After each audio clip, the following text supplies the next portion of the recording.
Hello again, kids.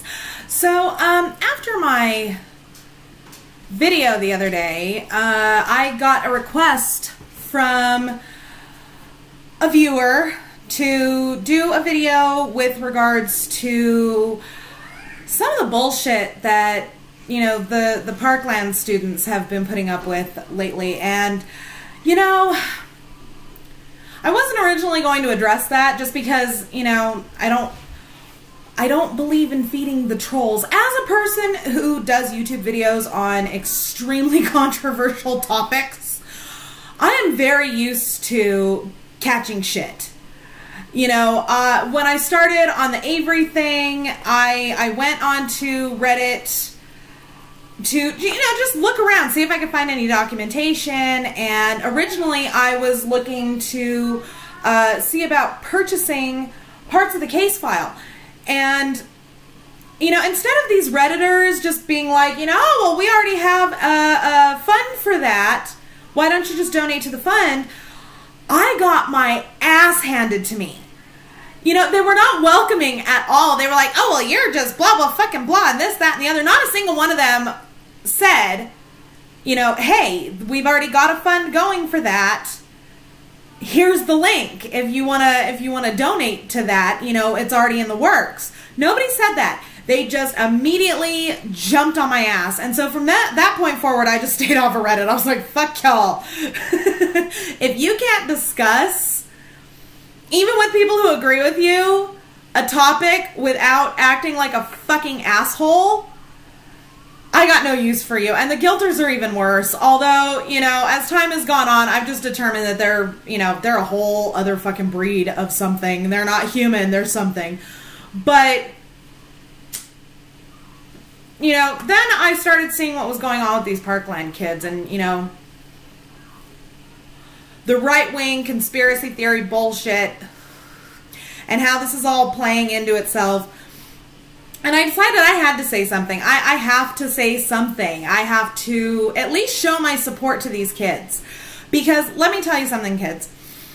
You know, a lot of people are surprised that, and I don't know why they're surprised, but they're surprised when teenagers are articulate and their arguments are well thought out and, you know, they're logical, they're eloquent, they're sophisticated. Look... And, you know, they like to be like, oh, yeah, you know, the generation that eats fucking Tide Pods. And I'm sitting there thinking, you know,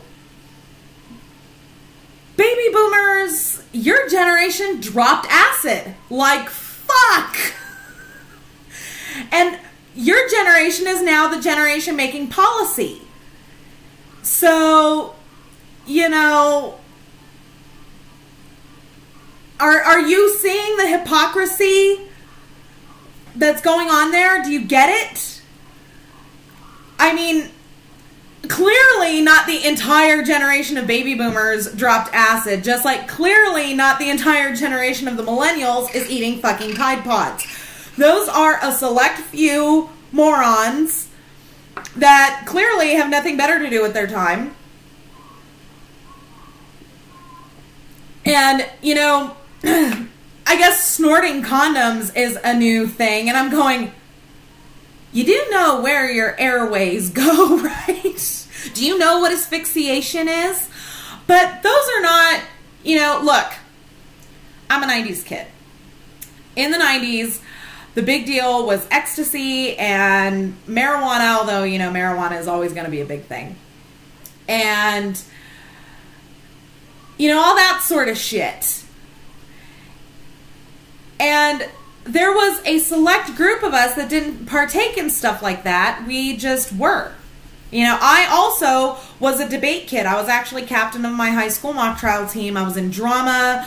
You know, so I was a theater kid. Talking in front of large groups didn't faze me. It still doesn't. I don't get... Okay, I won't say that I don't get stage fright, because any performer gets, you know, like that heart-pumping adrenaline rush that, you know, people that can't perform or don't perform misinterpret as stage fright, but everybody gets it. It's just us performers, we're used to it, and we use that to drive our performance rather than, you know, hinder it. And, you know, just because they're under 18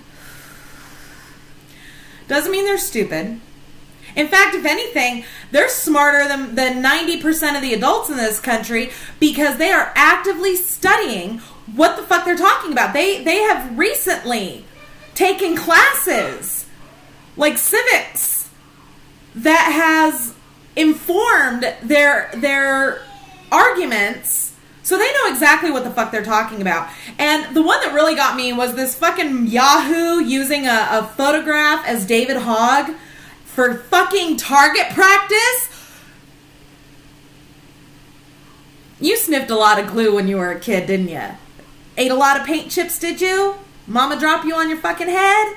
What the fuck? How the hell do you people think that that sort of shit is going to win over the majority opinion? Clearly, none of you have read the book, How to Win Friends and Influence People, because not a single fucking one of you knows what the hell you're doing with regards to that. Personally attacking these kids is not going to win the argument. It's not going to convince anybody that gun reform is something that we don't need. It's not going to it's not going to win you any points. Not even brownie points. It's just not. You're making an ass of yourself. And the funny thing is that, oh, and my other favorite are people fucking claiming that Emma Gonzalez bullied Nicholas Cruz. And I'm like,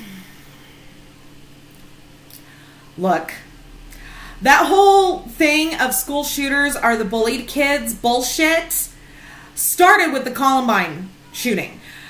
You know, everybody's like, oh, well, you know, maybe it's because they were the outcasts and blah, blah, blah. And that just sort of stuck. But over time, research has shown, and I'll put a link to a really fascinating article down below in the description.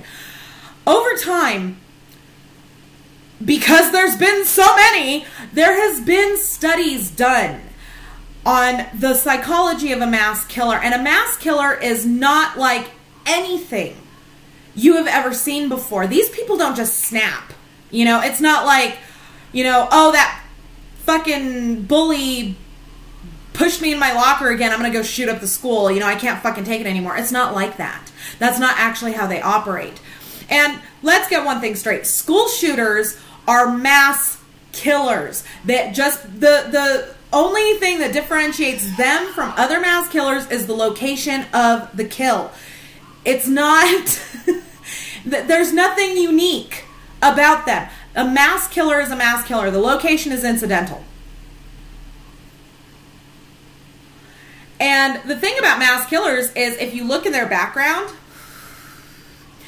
9 times out of 10, you will invariably find a background of domestic violence, of psychopathic behavior. You'll find it. Every fucking time you will find psychopathic behavior. 9 times out of 10, you will find domestic violence in their background. What is a domestic abuser but a fucking physically violent bully? So this narrative that school shooters are bullied kids is actually horseshit, and it's dangerous. It is dangerous to do this shit of, oh, well, if you wouldn't bully people, you wouldn't have mass killings. Guys, bullying has been around for thousands of years, literally thousands of years. Since the start of human civilization, bullying bullshit has been around. And only within the last 20 years, we've had school shootings, we've had mass shootings. You know, I've been hearing this narrative since the Parkland shooting of, you know, if you would just not bully, then we wouldn't have this problem. And the issue with that you know, the counter to that argument is, okay, then what is your prescription for the ones who shoot up a church? Or the ones who shoot up a movie theater? How about the ones who shoot up a fucking concert? a shopping center. You know, this shit of don't bully, walk up, not out is the new version of what were you wearing? That's all that is. And it is victim blaming. So now you're trying to guilt people who are in the midst of the most traumatic fucking grief of their young lives. How the fuck dare you? And, you know, I hate to say this, but those people bitching to the Parkland students, oh, you bullied him, you're the fucking bullies. You're the ones talking shit. Just, how the hell do you not have enough self-awareness to sit down and place yourself mentally into that desk and mentally picture those fucking bullets coming through the door? How do you not at least stop and think a minute? What the fuck is wrong with you that you don't have that kind of empathy for your fellow fucking man? What is wrong with you?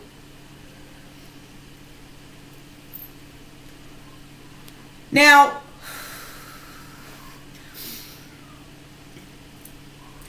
hitching onto that, because this is the central issue, is this, the Second Amendment. Now, I wrote an article on this for BeTheRain.com or .org. And it hasn't been published yet. There's some stuff going on. But I wanted to sort of tack on to that. The Declaration of Independence and the Constitution were signed in 1787. The Civil War, or not the Civil War, the Revolutionary War ended in 1783. Now, in order to understand, this is why there are constitutional scholars. These are people that spend their lives studying the United States Constitution, interpreting it, understanding it, and the reason, and a lot of people would be like, well, why the fuck do you dedicate your whole life to one piece of paper? There's a reason. The reason behind that is, it's not just a piece of paper. There is a lot of circumstances surrounding the drafting of the Constitution and the Bill of Rights that you can't possibly think that you can interpret these documents without understanding the history and the political circumstances at the time. So, strap in, we're going to have a history lesson. Okay? Okay. Hold on, I'm going to illuminate behind me. One moment. I realized I was blending into the background. Okay, so 1783, the Revolutionary War ends. What was the Revolutionary War? Why were we fighting it? Well, because we were 13 lousy little tiny colonies on a vast new landmass. Now, here's the thing. In 1783, in the 1780s, and the 1700s, they did not have any fucking clue how big the continent that they were on actually was. They had no idea. They didn't have satellite fucking imagery or maps that showed this. It was called the New World for a reason. Okay? Now, once they decided, you know, hey, that fucking king over there thinks he can tell us what to do. He has no idea what we're going through over here. He doesn't understand the geography. He doesn't understand the political issues. He doesn't understand the natives. He doesn't understand anything. He doesn't understand a fucking thing, but he's trying to tell us how to live. Fuck you. So they fought the Revolutionary War. Now, at the time, there were 3 superpowers in Europe, and Europe was the known world. It was the only society that mattered, okay? 3 superpowers. You had England, you had France, and you had Spain. So they fight the Revolutionary War. They win the Revolutionary War with assistance from France. Now, now that they're separate, now that our little tiny baby country has been born and slapped on the ass, it is vulnerable because it no longer has the protection of England and its military. Okay? what standing army there was minuscule in comparison to what we have today, obviously, because it was not the United States of America. It was still a tiny ass collection of colonies. All right? So, they had a very small standing military that had just been through a war. They do not have the capital. They do not have the arms. They don't have anything really to fortify themselves against potential invasion from another tyrannical government, meaning a monarchy. We've still got France and Spain. And Spain at the time was actually down south, near my area, actually, colonizing what would one day become Texas, New Mexico, Arizona, and Southern California. I think Colorado was in there too. So we've already got another European superpower on the same fucking continent. France, true, did help us win the Revolutionary War, but how the fuck were we supposed to know that King Louis wasn't going to be like, I helped you out in winning your war with the English, so now I take over your country. It was very possible. So what do? You now have a small standing army. You're exhausted because you just fought a fucking war. Your nation's resources are depleted. You don't have the military power to fend off another invasion. You don't have a standing army to fend off another invasion. You have one European superpower already on the fucking continent. You've got France with colonies in the south. What do? You write the Second Amendment. That's what you do. So when the Second Amendment says a well-regulated militia being necessary to a free state, what they mean is not the American government. They mean a foreign government trying to come in and jack their shit. That's what they mean.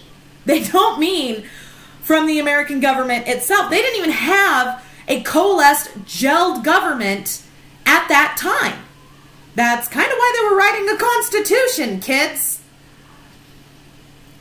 So, to believe that your right to bear arms is to guarantee that the American government isn't going to come in and take your shit is ill-informed at best and just infantile at worst. And to keep quoting the Second Amendment like that gives you some kind of a trump card. It's not a trump card. It's not. I'm sorry, but it isn't. Now, the key to understanding is well-regulated militia. That means a militia. A militia is a non-conscripted section of the armed forces. A well-regulated militia is trained, properly equipped, and ready to fight for your own fucking country, not against your country. Do you understand? Or am I making sense to you, or am I making too much sense and you've just shut down? So, to use the Second Amendment to try and justify the owning of your own private arsenal, and let's get one thing straight, kids. If you're going to use this argument that you need your guns to protect yourself in case the U.S. government decides to take over, let's get one thing straight. Are you ready? It's the U.S. government. They're already in control. Do you get it?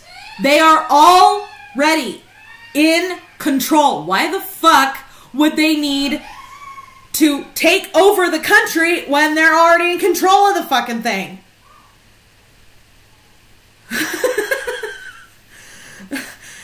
Do you understand basic comprehension? Now, the other thing is, back in the day, when everybody had the same fucking weapons and the same modes of transportation and the same blah, blah, blah, that made sense. The Army had muskets, and so did the civilians.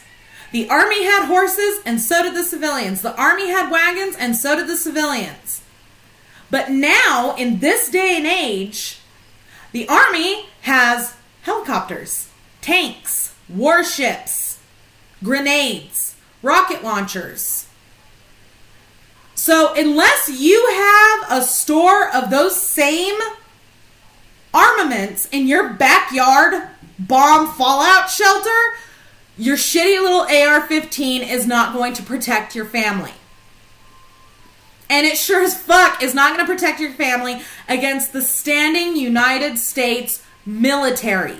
Because it's not just an army anymore, honey. It's now the Army, the Marines, the Navy, and the Air Force. So unless you've got a fucking F-150 or whatever, you'd think I'd know. My grandfather was in the Air Force for 30 years. Unless you've got your pilot's license and a fighter jet in your backyard, your shitty little AR-15 means exactly dick. It means exactly nothing. Now, in that vein, let's talk about that whole thing of, you want to take away all of our guns. No, we don't want to take away all of your guns, sweetheart. We don't. I'm sorry that that's what Fox News is telling you, but that's their thing. And let's get what... Hold on. His sister was trying to take his toy. Now, hold on. It was there and now it's gone.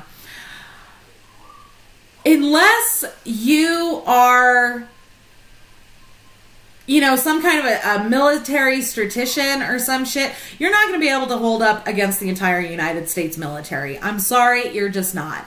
They will bomb your ass to kingdom fucking come, and you'll never fucking see it coming. So your little AR-15, that's what I was talking about. Okay. Sorry. So, I don't understand.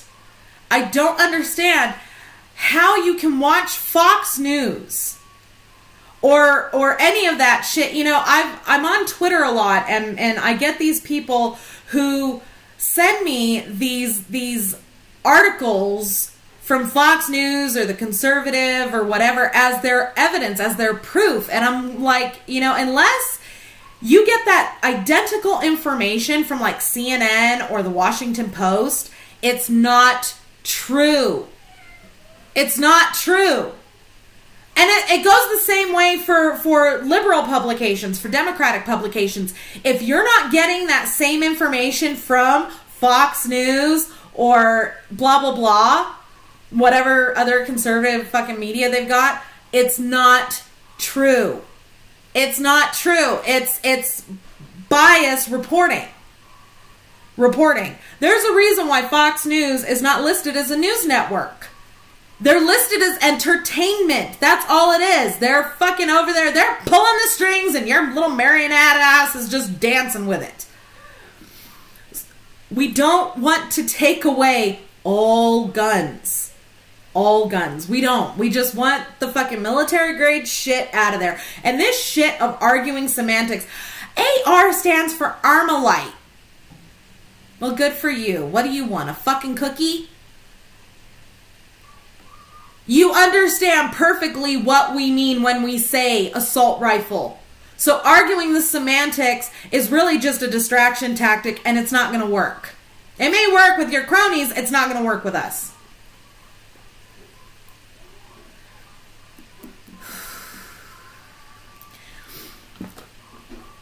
All military grade weapons, which an AR-15 is, needs to fuck off. Most y'all I don't trust with a potato gun, much less a military grade weapon.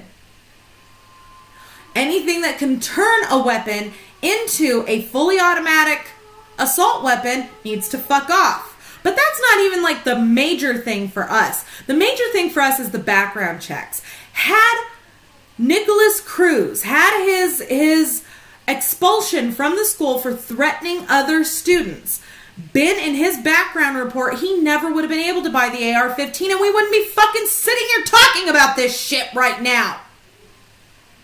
Now would we? No, we would not.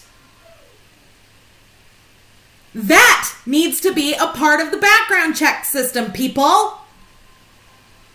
And, you know, the funny thing is, y'all are pissed off at us gun reformers, like we did it.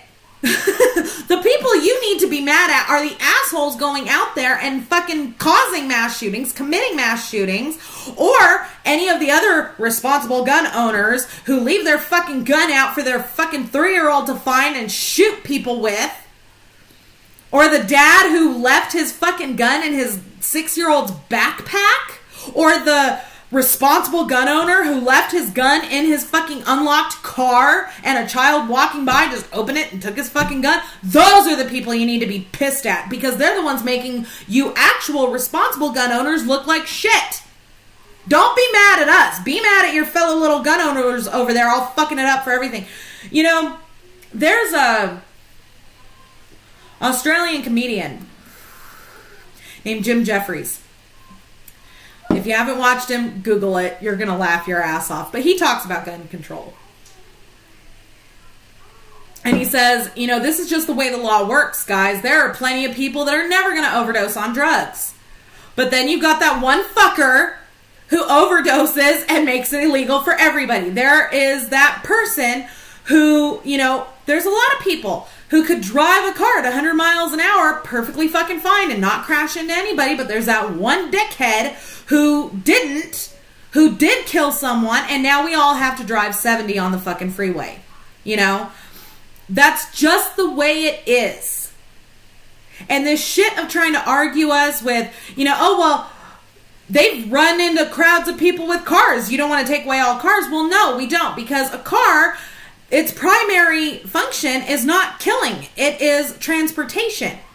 And it is heavily fucking regulated. There are safety features out the ass. There's speed limits. There's yada fucking yada going on. And you have to go through a rigorous thing to get a fucking driver's license. Same thing with a gun. A gun, however, its only purpose is to kill.